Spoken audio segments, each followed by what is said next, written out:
आप देख रहे हैं आर एन अपडेट।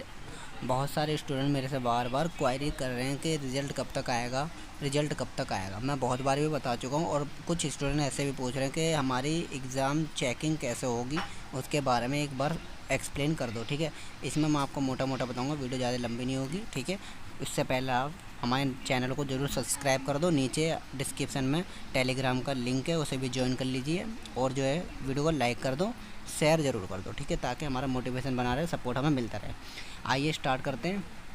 यहाँ पे सबसे पहली बात, आपका जो रिज़ल्ट की बात है, देखो ये हमारे जो स्टूडेंट है 5th सेमेस्टर और 3rd सेमेस्टर, ठीक है ना, इनका यहाँ पे सभी कोर्सेज़ का रिज़ल्ट आ चुका है। ठीक है, बस प्रोग्राम का छोड़ के वो आ जाएगा आपका जून एंड तक आ जाएगा। बिल्कुल ऐसे हमारे पास कंफर्म इन्फॉर्मेशन आ रही है कि जून एंड तक आ जाएगा टीचरों के अकॉर्डिंग। ठीक है ना, जो भी इंक्वायरी होती है चैट बॉक्स वाले, उसके भी हमने बात करी थी, वो भी बता रहे थे।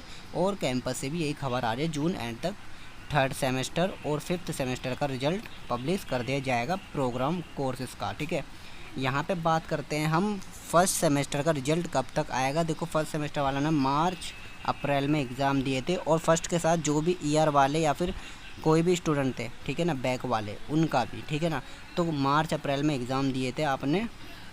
तो आपने जब एग्ज़ाम दिए थे अप्रैल के, आपके एंड में ख़त्म हो गए थे वो, ठीक है ना, मोस्टली सभी के ख़त्म हो गए थे अप्रैल के सेक्शन में। तो आपके जुलाई के, आपके 3rd वीक तक या फिर एंड ऑफ जुलाई, यानी कि आपके एग्ज़ाम हैं उनसे पहले पहले कोशिश यही है एसएल की तरफ से कि रिलीज़ कर दे रिज़ल्ट। ठीक है ना, आई डोंट नो इस बार क्या प्रॉब्लम चल रही है, तो रिज़ल्ट बहुत लेट हो रहा है। अभी तक आ जाना चाहिए था आपका भी, और प्रोग्राम वालों का भी तो 6 महीने होगा, अभी तक आया नहीं है 3rd 5th सेमेस्टर वालों का। तो आप सभी से बस यही गुजारिश है कि वेट करें बस थोड़ा सा।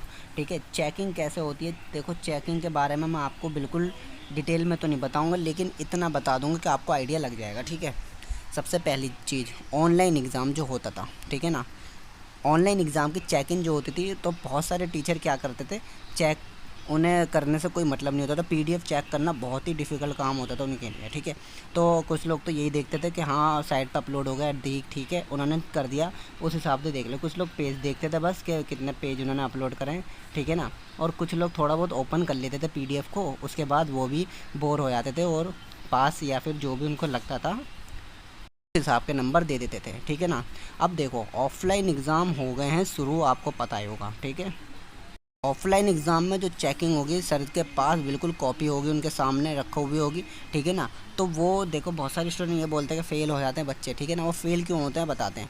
देखो एक तो बच्चा पॉइंट टू पॉइंट नहीं लिखता। ठीक है ना, एसएल में जो होता है आपको बुक पढ़नी होती है, और बुक के हिसाब से आपको पॉइंट टू पॉइंट एक तरीके से लिखोगे तो आपका इंप्रेशन अच्छा जाएगा। ठीक है ना, एक बात तो ये।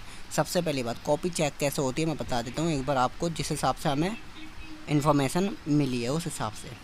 मान लीजिए आपकी कॉपी यहाँ पे रखा हुआ है, यहाँ पे आपने पॉइंट टू पॉइंट लिख दिया। ठीक है ना, अब देखो सबसे मेन चीज़, एसएल में एक आंसर को कम से कम 3 से 5 पेजों में लिखना पड़ता है, ये सबको पता है। ठीक है ना, तो यहाँ पे टीचर आपके ऊपर से उठा लेता है कुछ वर्ड, कुछ बीच में से, और कुछ पॉइंट लास्ट के कुछ पॉइंट उठा लेता है। ठीक है ना, वो देख लेता है, उस हिसाब का वो अंदाज़ा लगा लेता है, आपके पॉइंट के भी हिसाब वो लगा लेता है। ठीक है ना, कि आपने कितने पॉइंट में क्या लिखा है, कैसे लिखा है।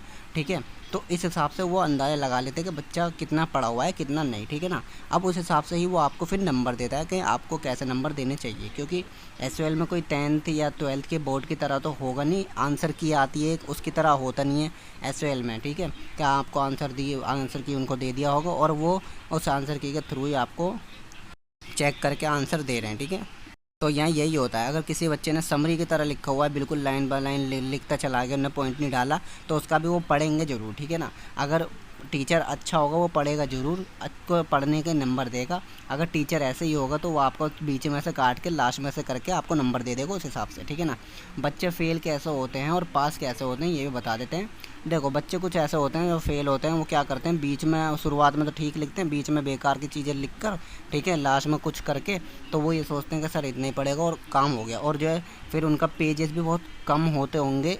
ठीक है, जैसे कि मान लीजिए कम से कम दो पेज या 3 पेज वो लिखते होंगे, या फिर मैक्स यहाँ पे ज़्यादा से ज़्यादा 3 से 4 पेज लिखना होता है ऑफलाइन एग्ज़ाम में भी। ठीक है ना, 3 पेज तो कम से कम आपको लिखना होता है। ठीक है, ताकि इतना आपका मार्जिन बन जाए कि हाँ बिल्कुल मार्जिन बनाना होता है, जितना आप पेज लिखोगे ठीक है ना, उतना मार्जिन बनता रहेगा। लेकिन हाँ, ये चीज़ ज़रूर याद रखना कि टॉपिक पर ही लिखना, कोई अदर कहानी नहीं। ऐसे वाले में आपको बुक पढ़नी होती है, उस बुक में क्या आपको समझ आया है वो यहाँ पे पूछा जाता है एक तरीके से, ठीक है। यहाँ पे यही पूछा जाता है चीज़ें। तो यहाँ पे इस तरीके से ये कॉपी चेक करते हैं। 10th-12th के अलग हिसाब होता है, इधर से अलग। अब आपको नेक्स्ट अपने सेमेस्टर में या फिर पासिंग रूल का हिसाब बता देते हैं, ठीक है। पासिंग रूल में जो होता है हिसाब, आपको नेक्स्ट सेमेस्टर में कब प्रमोट होते हो, ठीक है ना।